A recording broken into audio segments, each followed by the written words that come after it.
hundumti keessan iyyuume ijoolleen Ortodoksii Tawaahidoo taatan marti keessan sagalee kun kan isinitti dhaga'amu hordoftoonni keenya marti keenya YouTube kan jalqaba irratti subscribe godha akkasumas like godha copy link yeroo shashan nuuf godha hundumti keessan maaliif jennaan YouTubein keenya aga ammaatti monetize hin taane jechuudha.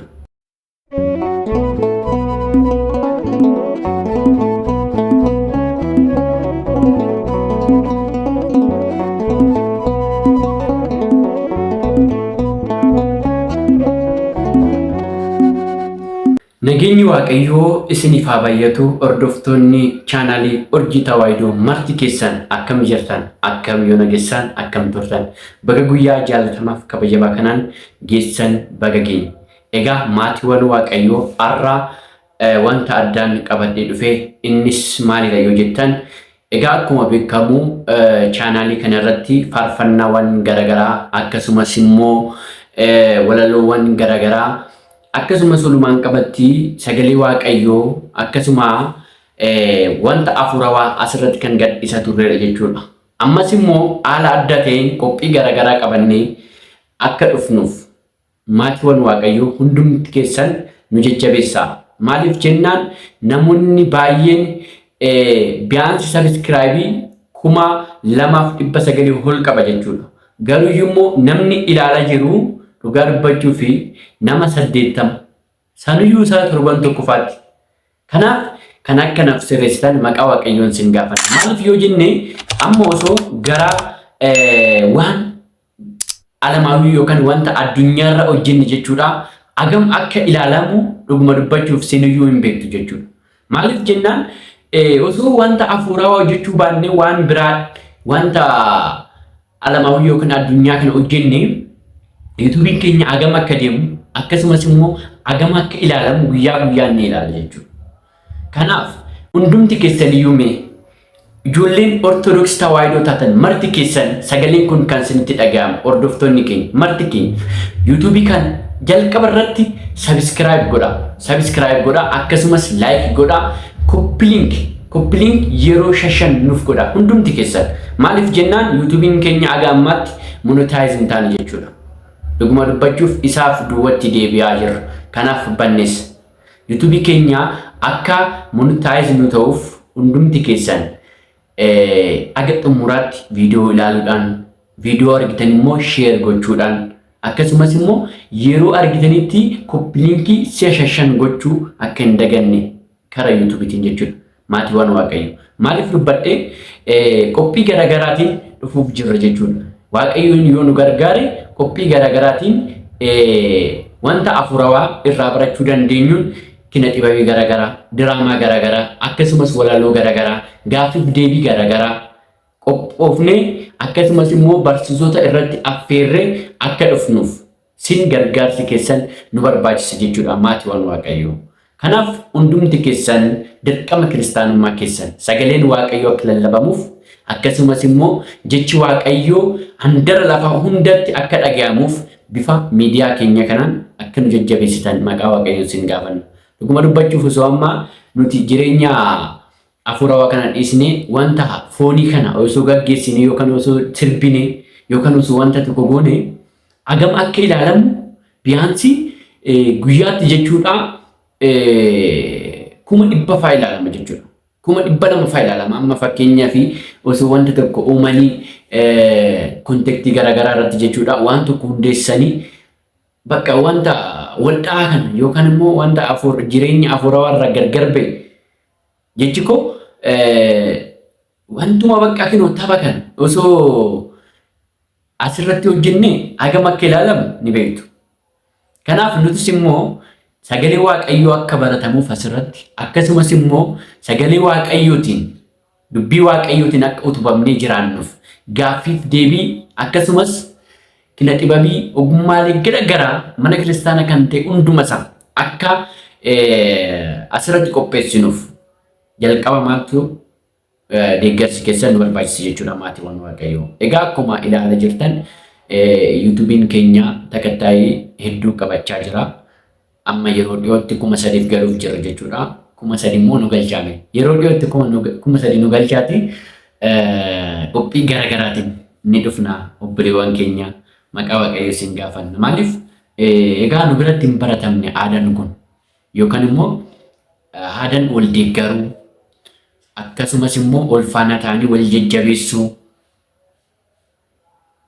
dubbii yookaan immoo hojii afuurawaatti wal cimsuu wantoonni akkana kun nu baran.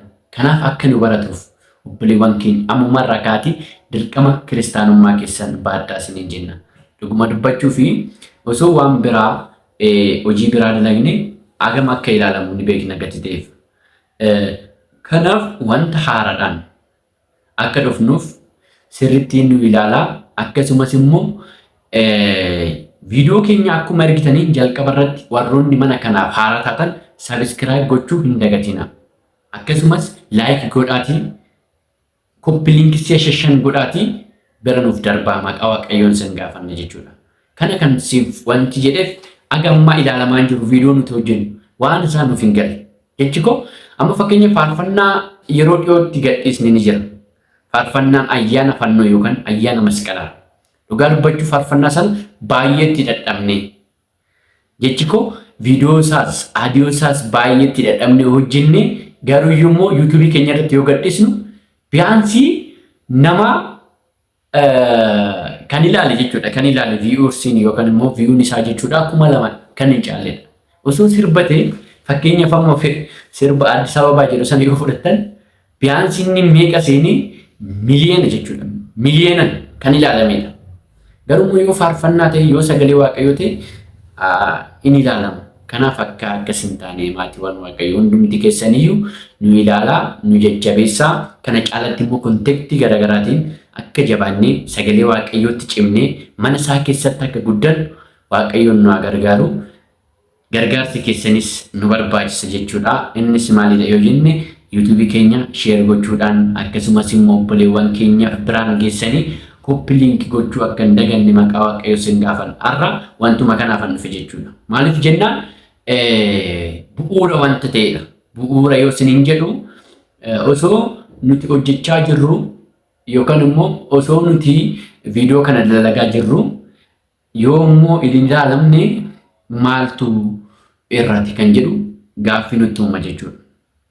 Kanaaf akka akkas hin taane warri isinii danda'amu yoo gaaffii qabaattan biyaansii haalli nuti hojjennu haalli itti gadhiisa jirru yoo dogongora ta'e koomentii irratti nuuf barreessaa. Maaliif hundiyyuu beekaa miti beekan waaqayyo qofa gadi ta'eef wal jajjabeessuuf jecha koomentii irratti wanti nuti guutuu qabnu akkasumas immoo yuutuubarii irratti wanta itti da'uu qabnu kana jedhaatii nuuf barreessati sagalee waaqayyootiin cimnee akkasumas immoo gaaffiif deebiirriin garagaraa akka dhiyeessin waaqayyo gooftaan nu gargaaru obboleewwan keenya kanaan nu jajjabeessaa isiniin jenna maqaa waaqayyootiin jechuudha.